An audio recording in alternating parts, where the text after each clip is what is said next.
बानी पीटीआई को 190 million pound case में 14 साल कैद, 10 लाख रुपए जुर्माने की भी सजा।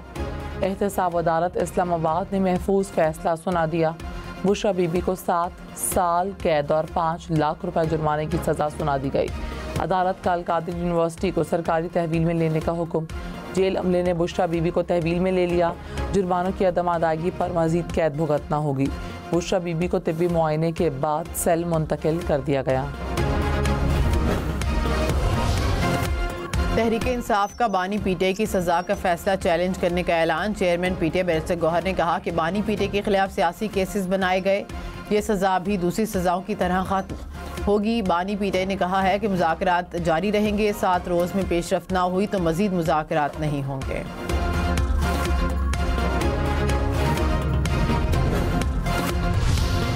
वज़ीर आला मरीम नवाज ने कहा, चोर चोर कहने वाले मुल्क लूट कर खा गए। तारीख का पहला वज़ीर आज़म है जो रिश्वत पर निकाला गया।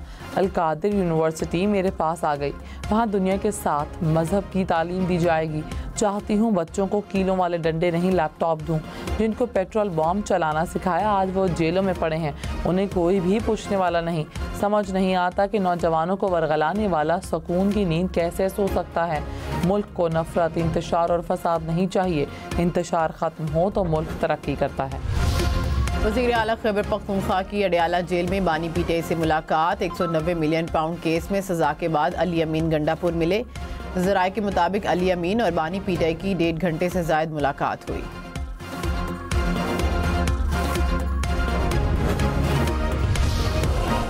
बानी पीटीआई करप्शन और करप्ट प्रैक्टिसेस में मुलव्वस पाए गए। बुशरा बीबी पर जुर्म में मुआवनत का इल्ज़ाम साबित होता है।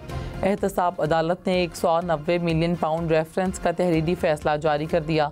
अदालत ने तहरीरी फैसले में कहा, अलकादिर ट्रस्ट की प्रॉपर्टी विफाकी हुकूमत के सुपुर्द की जाती है। बानी पीटीआई और बुशरा बीबी फैसले के खिलाफ अपील का हक रखते हैं। पीटीआई और इत्तेहादी जमातों का पार्लियामेंट के बाहर एहतजाज। अपोजिशन लीडर उमर अयूब ने कहा कि पैसा सुप्रीम कोर्ट फिर सरकारी खजाने में आया। बानी पीटीआई बुशरा बीबी का इस पैसे से क्या ताल्लुक है। शिबली फराज ने कहा कि मुल्क लूटने वाले मुअज़्ज़िज़ बने बैठे हैं। आला अदलिया इस केस को उठाकर बाहर फेंके।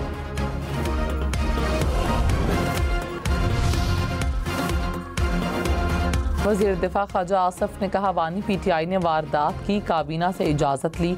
अलकादिर यूनिवर्सिटी के नाम पर पैसे खाए गए। कौम का पैसा ज़ाती अकाउंट में मुंतकिल करने की मिसाल नहीं मिलती।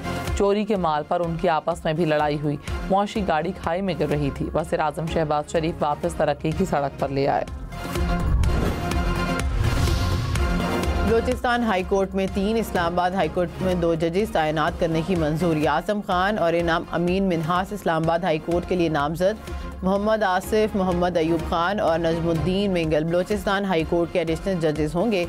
चीफ जस्टिस याहिया अफरीदी की ज़ेर सदारत इजलास में जुडिशल कमीशन ने मंजूरी दे दी। एलामिया में कहा कि जिन उम्मीदवारों को मतलूबा अक्सरियत नहीं मिली उनके नाम पर दोबारा गौर होगा।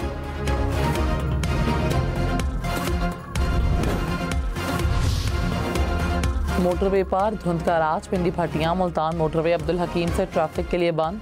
सखर मुल्तान मोटरवे पर भी ट्रैफिक का दाखिला ममनू। ट्रैफिक पुलिस के मुसाफिरों को गैर ज़रूरी सफ़र से गुरेज की हिदायत। मरी समेत मुल्क के शुमाली इलाकों में आज से बारिश और पहाड़ों पर बर्फबारी की पेश गोई। महकमा मौसमियात के मुताबिक इस्लामाबाद, रावलपिंडी, अरतक, जेहलम में भी बादल बरसेंगे। 21 जनवरी तक चित्राल, दीर, स्वात और गलियात में बारिशों और बर्फबारी का इम्कान है। पेशावर, एबटाबाद, नौशहरा में भी बारिशों का इम्कान है। आज से मगरबी हवाएं मुल्क के मगरबी इलाकों में दाखिल होंगी। कोयटा समेत शुमाल मगरबी बलूचिस्तान में 20 जनवरी तक बारिशों का इम्कान है। चमन, ज़ियारत, कलात, गवादर में भी बादल बरसेंगे।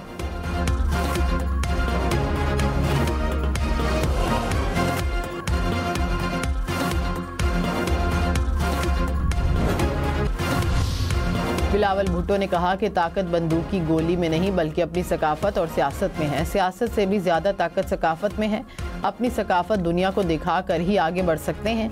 चाहते हैं कि हमारा नौजवान अपनी सकाफत के ज़रिए दुनिया में अपना नाम पैदा करे। बिलावल ने मज़ीद कहा, हम नेटवर्क का पाकिस्तान की सकाफत को उजागर करने में अहम किरदार है। सिंध असम्बली में होने वाली तकरीब में उन्होंने हम नेटवर्क को 20 साल मुकम्मल करने पर मुबारकबाद भी दी।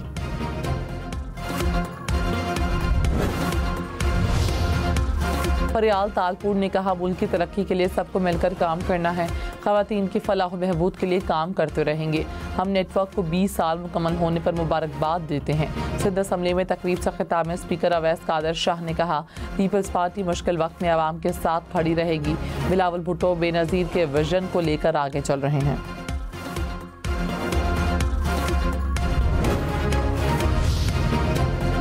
सदर हम नेटवर्क सुल्ताना सदीकी ने कहा कि मॉडर्न मीडिया यूनिवर्सिटी का क़याम मेरा मिशन है। यूनिवर्सिटी से नौजवान सीखेंगे, पाकिस्तान का मुस्बत चेहरा उजागर होगा। यूथ की सलाहियतों को इस्तेमाल करके आगे बढ़ना होगा।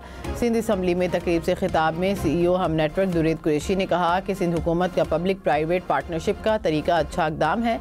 हम नेटवर्क का विजन है कि पाकिस्तान दुनिया का खुशहाल तरीन मुल्क हो।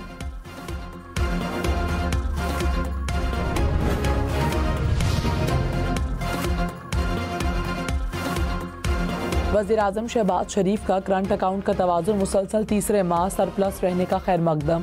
कहा, रवा माली साल में सरप्लस को मज़ीद बढ़ाने के लिए मुतहर्रिक हैं। उड़ान पाकिस्तान जैसे प्रोग्राम से मुल्क की मईशत को मज़ीद तक़वियत मिलेगी। IMF ने आलमी मुआशी मंजरनामा जारी कर दिया। रिपोर्ट के मुताबिक रवा माली साल पाकिस्तान की मुआशी तरक्की 3% रहने का इम्कान। आइंदा माली साल पाकिस्तान की मुआशी तरक्की 4% तक जाने का इम्कान।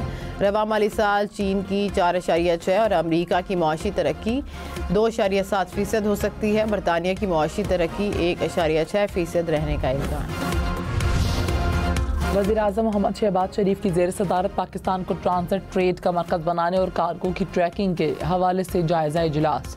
वज़ीर-ए-आज़म की कराची और तिजारत के दीगर बड़े मराकज़ पर आलमी मयार के कार्गो स्कैनिंग का निज़ाम कायम करने की हिदायत। मवासलात के मरबूत निज़ाम और कार्गो की बेहतर ट्रैकिंग से पाकिस्तान इलाके के दीगर ममालिक के लिए राहदारी तिजारत का मरकज़ बनेगा। वज़ीर-ए-आज़म ने कहा कि स्मगलिंग रोकने की बदौलत इस साल अफगानिस्तान को $21 करोड़ की चीनी की बरामद मुमकिन हुई।